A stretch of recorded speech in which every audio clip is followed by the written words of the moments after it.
ko kunnafoni tɛ dugu min na o ye dibimayɔrɔ ye anw nisɔndiyalen bɛ kanubaga jamakulu bisimila bi sɔgɔmada in na renouveau kumaso kɔnɔ yan nɔ foli ni waleɲumandɔn k'o bila ka taa di aw kelen-kelenna bɛɛ lajɛlen ma mali kɔnɔ ani mali kɔ kan maa o maa sɔgɔlen no anw na an bɛ bɛɛ fo ka bɛɛ waleɲumandɔn k'o bɛɛ lajɛlen k'i bisimila.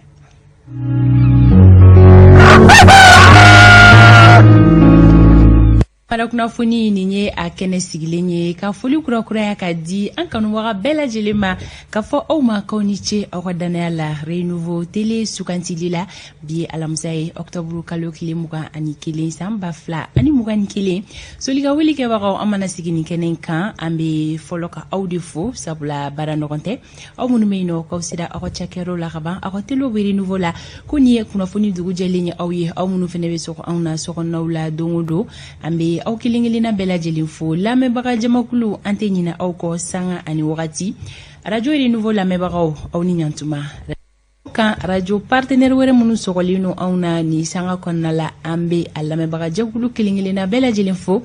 ka fɔ ko bi alamisadonya renouveau matin kunnafoni kologirin caman bɛ yan nɔ sɔgɔmada in na i n'a fɔ dontɔw la k'a lase aw ma min b'a to aw ka kunnasiri o ka ban pewu an y'o de fɔ nin kɛnɛ in mana sigi aw ye ni o ye renouveau sɔgɔmada kunnafoni kɛnɛ ye aw mako bɛ jɔ kunnafoniya minnu na kanubagaw a kelen-kelenna bɛɛ lajɛlen dɔ bɛ sɔrɔ a kɔnɔna la studio bamidaw kɔnɔna la yan nɔ anw maa fila bɛ yan Amadu El Konare ka fara ne kan an bɛna baaraw daminɛ sanga kunkurunin kɔnɔ Amadu ni sɔgɔma. I ni sɔgɔma Fanta Tumota. Somɔgɔw bɛ di? Alhamdulillah. A bɛ cogo di? An bɛ Ala fo k'a barikada k'an bangebaaw fo k'u barikada k'an bangebaa filaw bɛɛ fo k'u barikada bi sɔgɔmada in na. J'espère que i natɔ i ma gɛlɛya sɔrɔ. An ma gɛlɛya sɔrɔ Ala tanu an ma gɛlɛya sɔrɔ sabula an y'a fɔ an bɛ tɛmɛ waati min na o b'a sɔrɔ a ma ɲaami bɔ sen kan bɔ kun kan nasɔngɔ ɲini ma daminɛ kosɛbɛ nka sɔɔni de k'a daminɛ 9h 8h 9h 10h ka se 11h ma waati b'a sɔrɔ maa catégorie naani boyango walima saba de bi bɔ i b'a ye minnu bɛ yen ni olu bɛ soli dɔɔni kelen olu dɔɔniw bɛ tɛmɛ i b'a ye fana minnu bɛ yen ni baara yɔrɔ la ni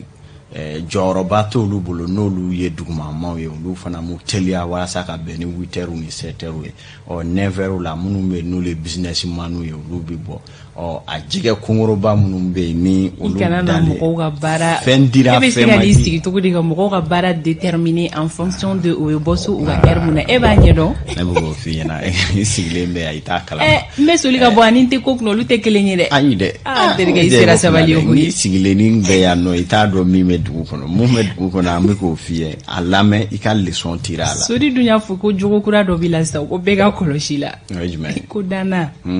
k'a da mɔgɔw la k'i b'o de kɛ sisan ne mana min fɔ Sori ma Sori de y'a fɔ dɛ n'a donna i bɛ se k'a ɲininka ni ye min fɔ Sori ma i b'a ye o dugujɛ o bɛ bila o da la ne ma f'i ye n ko jurukisɛ b'a kun k'a bɛ maaw ka baw minɛ ka bila kɔfuru kɔnɔ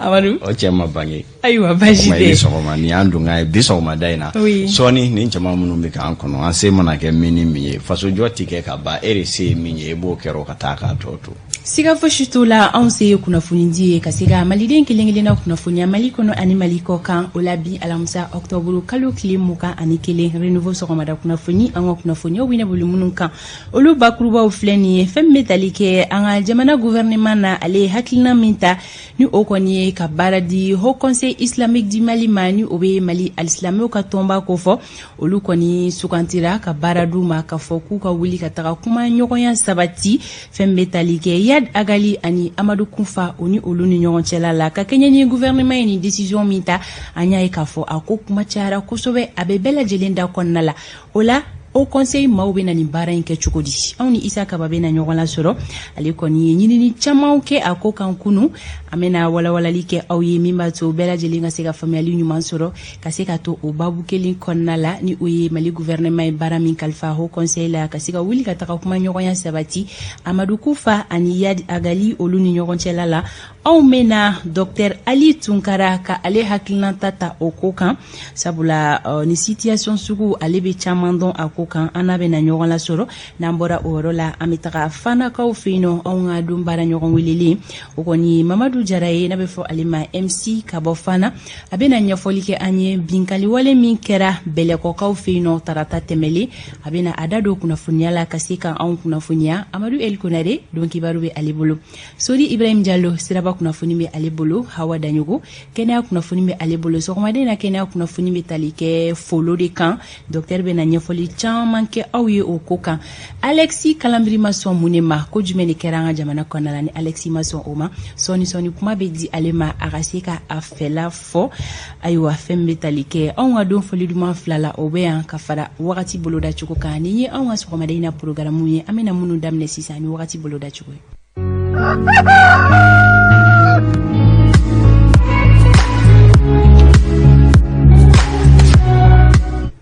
nɔgɔ bɛna da kabala Mali marabolo kelenkelenna bɛɛ lajɛlen kɔnɔna la fo ni an ka kɔrɔnfɛ marabolo dɔw y'i bɔ a la o bɛ Gawo kofɔ Menaka Kidal ka taa se Tawudini ma ni marabolo kofɔli ninnu sankolo o bɛna jɛya dɔɔni olu fɛ yen nɔ samiyɛfɛ fiɲɛ bɛna ci an ka marabolo kelenkelenna kɔnɔ fo ni an ka kɔrɔnfɛ marabolo duuru y'i bɔ a la o ye Tombouctou Gawo Menaka Kidal ani Tawudini fɛn bɛ tali kɛ tilemafɛ fiɲɛ la o bɛna ci olu fɛ yen nɔ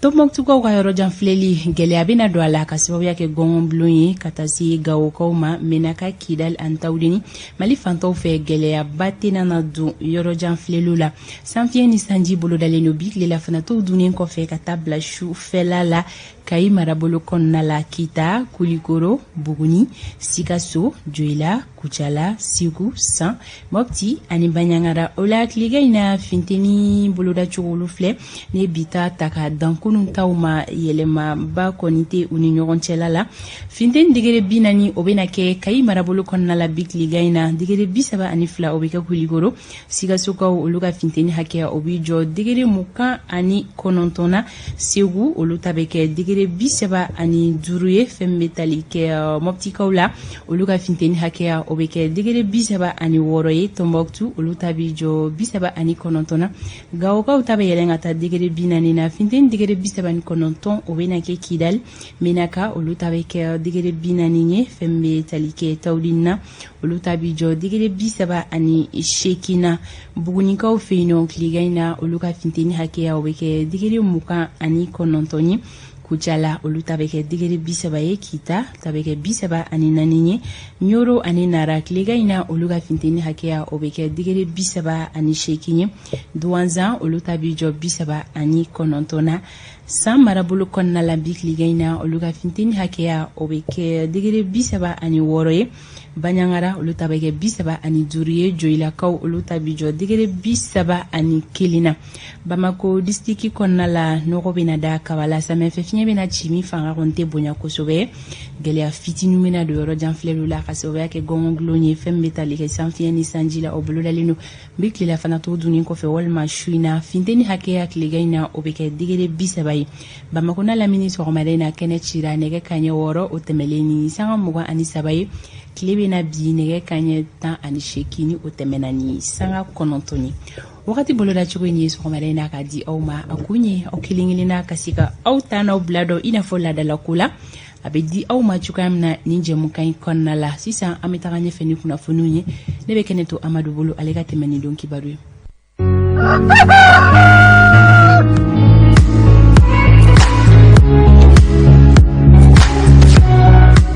ko ni ye kunnafoni dugu jɛlen ye Amadu ne bɛ sira di ma tabarikala aw ni sɔgɔma min ye saga lɛrɛ jɔn yɛrɛ bɛ fɔlɔ 26 bɛ an manturu ɲumantigiw la minnu bɛ ni olu ta ye jago ye olu kɔni ta ye ka jago ni min fɔri ma o de ni yo k'i b'a da mɔgɔw de la sisan manturu ni do i tɛgɛ la ten lɛrɛ t'a la foyi t'a la i man'u ɲininka lɛrɛ la i b'u bolo de balanu nɔ ten ka talifɔw bɔ o b'a sɔrɔ manturu ni dɔ jamɛ tɛgɛ la sa gorobinɛya yɛrɛ gamu la aw ni sɔgɔma aw ni ce a y'aw bisimila bi sɔgɔmada in na message 7 ɲɔgɔnna sɔrɔla ka ban minnu y'u yɛrɛ kofɔ olu bɛ catégorie min fɛ bɔli waati la baara la wa ma faga ma bɛɛ bi bɔ 11h waati minnu ye homme d'affaires baw ye ni u b'an ta bu wuli ka ko dɔw ɲɛ ni tileba dunni fɛ bi kibaruyaw la bakurubaw muso 4 olu kɔni tɛgɛ dara olu kan 5e arrondissement fɛ ko taa n'u ye procureur ɲɛkɔrɔ commune 4 la siga kɛlen du la k'a fɔ k'u ka baara tɛ dɔwɛrɛ ye o muso dama yɛrɛ de bɛ ko teme oni nwanche ka do nasara kana wa wele ko lesbienne ya anye kuma ka do soro ka ameno nyefo awye halina jiteji akosebe be bisomada ina bakurubaw chema ka farao kan fana bingali wale do kera kunungo wanga jamana kono ani mando yere menena ka borobiru kunna katani uye amena kuma o fana ka somada ina don kibaru konna la kibaru yala bilebile baddo ye ko jamana fama kuraw ko ku bina sigi ka fonu doni ba manjiu ye no be talike yage agalina jewa ni amadu kunfa na jewla jamana dew nyebe ni ko ina chugudi ma fama koni nga fe ko bate aye ani munu ya hakili falinge sabula oluko ko amena mo sigi ka foke nuye sabula ni ko ni makapma ko teremali do ba manjiu dunye fe mu fo ye jamana tlali ko kuma ani jamana yere ka ke sharia jamana ye kuma amena mun teremani oluye ni be do hakilina ye do yere fana ngo ko na bi joli bojo ko akake amena kuma ka so madaina don kibaru ale kene kanana biye alamsa ye fana ye dumba e bamana o minye ka do mamunu be bini bi alamsa bena oluka furu fenwo fema no ye dama nyiningali wo amso cheira wa mamnali wo furu jatigi kuma nyanyali wali mam fenwo fenya me do ke alaka bela chele ke furu shima ka dembarka mabu chela ala kana o shimuso ke che koli che muso ye sabula anga bamana na tabiati soma aya bismillah anga biso madaina donc baro kono soni amena nunu ne wala awye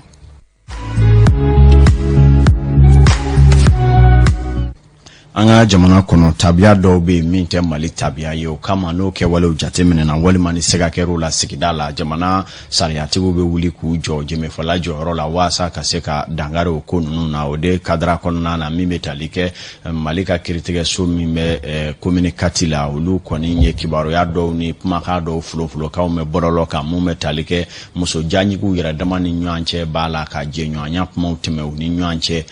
ikado nga fo ni pumano no sebe krotimena bololo kanana munu yere lamendi manti klula o kama communicati kiritigala mawye ikado dangana ya di 5e arrondissement commissaire male kaseka manu nyini hali ni bema soro tege saraka damuso nani boyango ka katani oluye procureur nye koro kibaro ya munu soro la anfe o ye ka fo